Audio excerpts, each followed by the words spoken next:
જય જય મા ભારતી. આઝાદીનો 80મો પર્વ જ્યારે ભારત દેશ ઉજવવા માટે જઈ રહ્યું હોય, 15મી ઓગસ્ટ અને 1947 એ દિવસને આજે 80 વર્ષ પૂર્ણ થયા. આ વરસાદ પણ વરસતો હોય અને વરસાદ વરસવાથી આપણી માટીની જે મીઠી ફોરમ આવે છે ને, એ ફોરમ માટીની નથી. આ ફોરમ તો સરદાર વલ્લભભાઈ પટેલ, લાલ બહાદુર શાસ્ત્રી જેવા મહાપુરુષોના શ્રમની છે.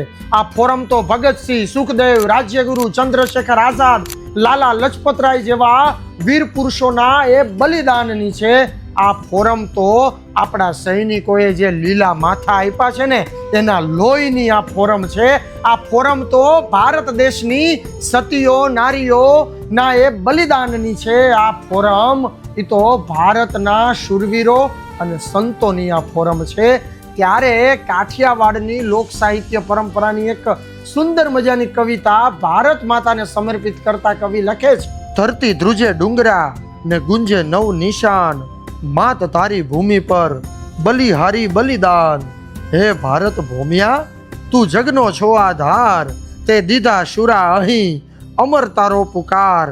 હિમાલય શીશ તારો અને સાગર પખાળે પાય, રતન આ ધરતી તણા જગમાં વિખ્યાત ગાય.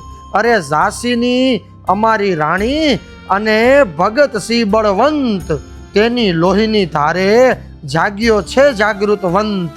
અરે વીરોની આ વીરભૂમિ પૂજે છે અક્ષય પ્રાણ. ભારત માતા જય તારો અને માં તારું અખંડ રહે માન, તારું અખંડ રહે માન.